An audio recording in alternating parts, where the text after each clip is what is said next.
आज जी मुलं महाविद्यालयात शिकतायत, ती अशा प्रकारचे जॉब उद्या करणार आहेत, की ज्याच्याविषयी आज आम्हाला कल्पना नाही आहे.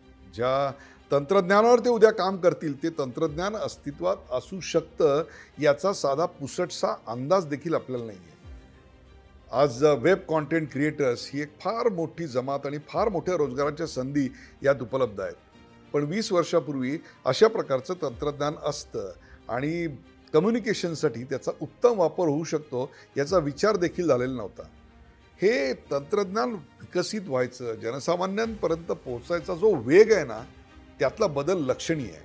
म्हणजे रेडिओ जेव्हा अस्तित्वात आला, तेव्हा 5 कोटी ग्राहकापर्यंत पोहोचायला रेडिओला 38 वर्ष लागली. टेलिव्हिजनला 13 वर्ष लागली. आयपॅड आणि त्यानंतरचं आलं फेसबुक यांना एका हाताच्या बोटावर मोजण्या इतकी वर्ष लागली.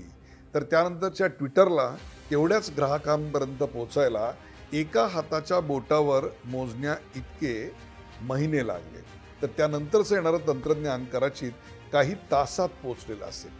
म्हणजे याचाच अर्थ शिक्षण म्हणजे काय, तर असे विद्यार्थी निर्माण करणं की जे आज अस्तित्वात नसलेल्या टेक्नॉलॉजीजवर काम करतील आणि जॉब करायला तयार असतील. म्हणजेच शिक्षणाची व्याख्या आता पूर्णपणे बदलते आहे. न्यू एज्युकेशन पॉलिसीचा हाच तर पाया आहे. तंत्रज्ञान स्नेही आणि ज्ञान युगातला भारत घडवण्यासाठी हे सगळं अत्यंत उपयुक्त आहे. NB मराठी, आवाज नव्या भारताचा.